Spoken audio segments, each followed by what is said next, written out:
In order to provide some background, my mother-in-law is the type of person who enjoys flaunting even the smallest achievements in the most extravagant manner. Despite lacking any sophistication in her own life, she goes out of her way to pretend that she is the talk of our society. One glaring example of her absurd behavior is the monthly club party she hosts. To clarify, there is no actual club. She merely invites her friends and coworkers for an evening gathering because they share the same profession. She refers to them as her fellow aita. This peculiar ritual has been ongoing for quite some time. During these gatherings, all they do is brag about their accomplishments and achievements from the past month. Given the context, you can imagine how eager my mother-in-law was to announce that my grandfather had arranged a destination wedding for me, complete with a 6-day stay package. This was his generous gift to me, as I had shared my dream wedding plans with him on numerous occasions. Considering my limited budget and the size of the venue, I had meticulously curated a guest list. My husband and I had discussed the situation beforehand, and both agreed to prioritize our guests. Coming from a large family, narrowing down the guest list was challenging, but I managed to invite 22 people, while my husband invited 18 of our close friends and family members whom we regularly interacted with. We were all set to send out the invitations when my mother-in-law unexpectedly showed up at our house late one evening, uninvited and unwelcome. It was already 9 p.m., and her presence irritated me from the start. She demanded that we make changes to the guest list. I couldn't fathom why she believed she had a say in the people I wanted to invite to my own wedding. My husband, to my dismay, supported her stance, which raised immediate concerns for me. I inquired about the changes she wanted, and she mentioned that she had already promised a few of her work friends an invitation. These friends, she claimed, were part of her IT Geeks group. I politely informed her that there was no room left on the guest list, as every invitee was someone we had a close relationship with and interacted with regularly. I sought support from my husband, but he avoided my gaze and sided with his mother. Despite explaining the situation to her, she insisted that I make adjustments. Frustrated, I showed her the guest list, emphasizing that every individual on it was someone intimately connected to our lives, and there was simply no way to exclude them. She then suggested removing my cousin's sister, whom I had lived with for 7 years after college. Her reasoning was that my cousin had moved to Birmingham recently, and it would be inconvenient for her to travel to the States. My patience wore thin, and I asked my husband to reason with her, but he continued to support her perspective, emphasizing the importance of inviting her chosen guests, especially after she had shared details about the destination wedding with them. I tightened my lips in frustration, feeling utterly lost on how to reason with my own fiancé, who was clearly being irrational. My anger boiled over, prompting me to storm out of the room. The following day, I woke up with a resolve. I would give them a taste of their own medicine. If they could be so thoughtless about my wedding, all for the sake of saving face in front of their colleagues, then I could be equally inconsiderate. I dialed my grandpa and recounted the events from the previous night.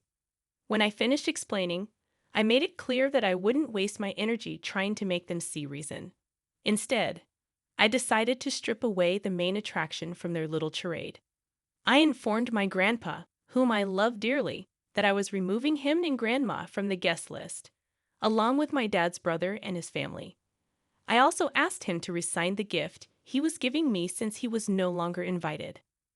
Thankfully, my grandfather understood my intention and supported me without harboring any resentment. When I sent the updated guest list to my mother-in-law and fiancé, they were taken aback. I calmly informed them that those were the only individuals I could remove, but in doing so, we had lost our wedding venue. I made sure my fiancé understood the urgency of finding a new venue within the next 2 months or postponing the wedding. Additionally, there was the hassle of reprinting the invitation cards and arranging accommodations for out-of-town guests.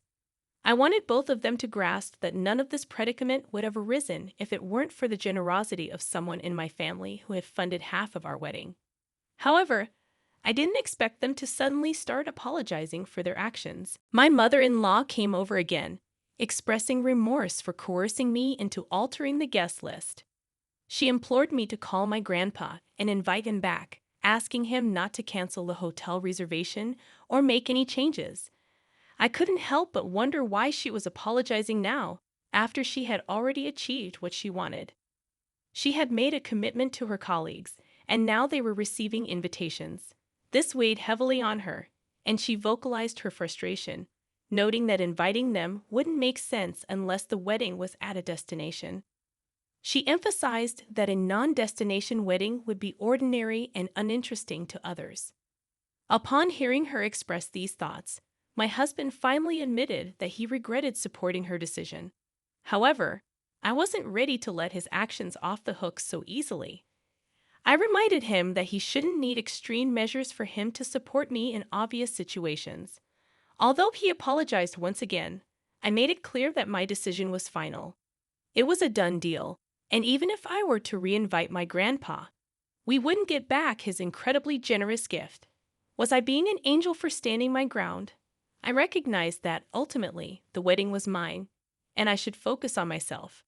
Yet, I couldn't help but feel a bit petty about not reversing my decision. Did this make me a bad person? However, my mother-in-law wasn't finished causing problems for us. As I mentioned in my previous post, I had no intention of asking my grandpa to reinstate his gift.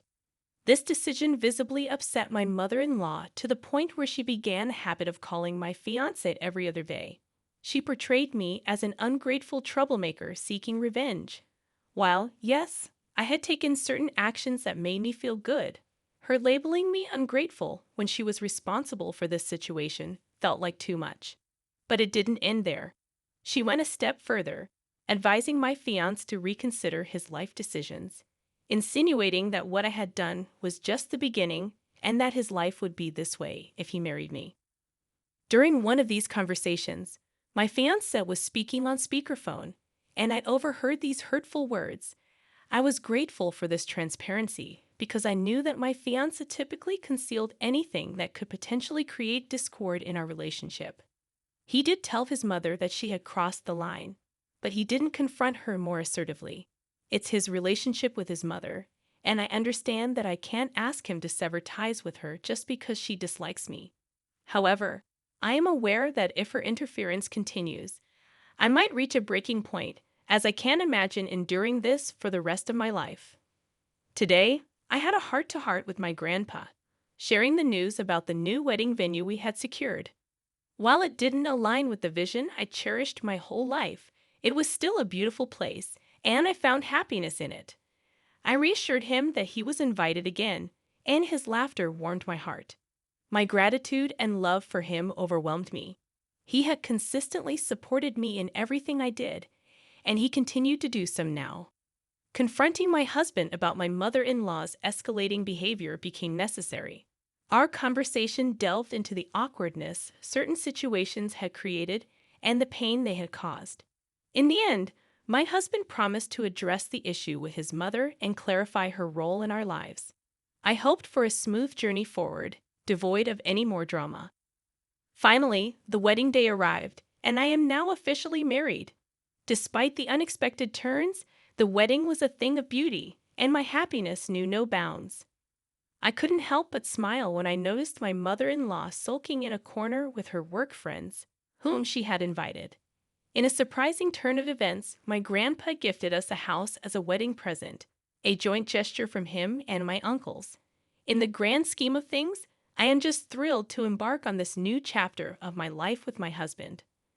I wanted to share this update with all of you who have been a part of this journey in your own way. It infuriates me when people believe they have the audacity to dictate how someone should get married or whom they should invite. It's high time someone reminded your mother-in-law that her time to influence these decisions is over. If she wants to flaunt, she can plan her own event in the future. You should firmly tell her to back off and leave you in peace. Are you absolutely certain about marrying that guy? Anyone with an ounce of insight would have seen through the manipulative game your mother-in-law was playing, and yet he supported her. You're not clueless, but perhaps you should scrutinize your life choices more closely. On a personal note, I live in Queensland while my family resides in New South Wales. Recently, my parents and my 27-year-old sister decided to invite themselves to my house for a week-long holiday after their cruise got canceled. Frankly, I wasn't thrilled about them staying for such an extended period, especially considering I'm pregnant and already juggling the responsibilities of caring for a 2-year-old. To complicate matters, our house isn't spacious enough to accommodate multiple guests. I have only one spare queen-size bed, which my parents were occupying. My sister, however, opted to sleep on my couch. She could have shared my bed with me since my husband is away for work, but her snoring and my constant nudges to roll over didn't make it a viable option. After 2 days of their stay, during dinner on the second night, my dad dropped a bombshell. He casually mentioned that they had invited my sister's boyfriend of just 5 weeks to fly up and stay with us for the entire weekend. He had already booked a ticket and would be arriving on Friday morning at 9 a.m. I had never met my sister's boyfriend. After all, he had only been part of the family for 5 weeks. What infuriated me was that no one bothered to consult me beforehand. Moreover, I didn't have the space for him to stay comfortably. He would have had to sleep on my couch, and my sister would either need to share the couch or my bed with him. The idea of a stranger sleeping in my house while my 2-year-old son was in his own room was unsettling. In sheer frustration, I called my husband, and together we decided to firmly refuse the arrangement. We believed their behavior in inviting a stranger into our home was completely unacceptable. When I called my sister to communicate our decision while I was at work, my mother exploded in anger. She berated me, questioning my judgment and accusing me of doubting their ability to judge someone's character. According to her, they wouldn't invite someone into our house who couldn't be trusted, even though they had met him fewer than 10 times. Eventually, they hung up on me, hastily packed their belongings, and left my house. Later, they sent me a text message claiming that my husband had manipulated my thoughts against them, and that they were leaving not because they were wrong, but because I had been an inhospitable host. According to them, I had become a terrible person since being with my husband for the past 10 years. 3 days passed, and they attempted to call me, acting as if nothing had transpired. Their inability to comprehend my reaction left me utterly baffled. I am left wondering if anyone can shed light on their perspective and help me make sense of this situation. Am I overreacting? I don't think so. I believe I was being a responsible parent, not an unreasonable person. I didn't invite them, and I certainly don't have a serial obligation to be a gracious host to a family that essentially invaded my home. To top it off, they invited a fourth person, a complete stranger, to stay without my knowledge or consent. Their entitlement is baffling. It's almost like they can't stand the fact that I've grown up and am making decisions without seeking their approval. This is the moment to establish boundaries. In my response, I made it clear that I'm not a terrible host because I didn't invite them in the first place. They invited themselves. I generously accommodated them despite the disruption to our usual routines.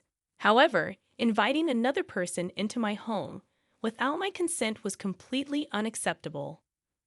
Their tantrum when I refused to cave in and their subsequent decision to leave for alternative accommodation, all the while attacking my character, means there will be a new set of rules before I consider hosting them again.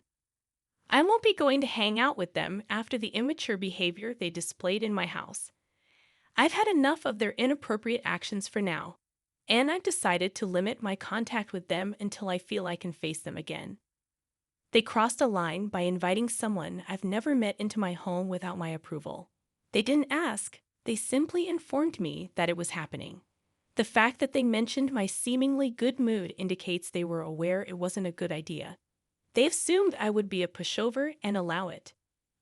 I'm standing up for myself and the safety of my children, and I know I'm not in the wrong here. I'm a 33-year-old woman, currently 5 months pregnant, while my 35-year-old husband is away on a business trip, set to return next month. This is my first pregnancy, and recently, I've been required to continue working at the office. When I first met my husband, he was incredibly skinny, and his eating habits were restricted due to his mother's cooking.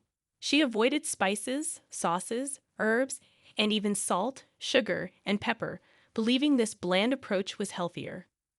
My husband grew accustomed to this tasteless diet, but when he tried my cooking, he realized there was a world of flavor beyond his mother's limited recipes.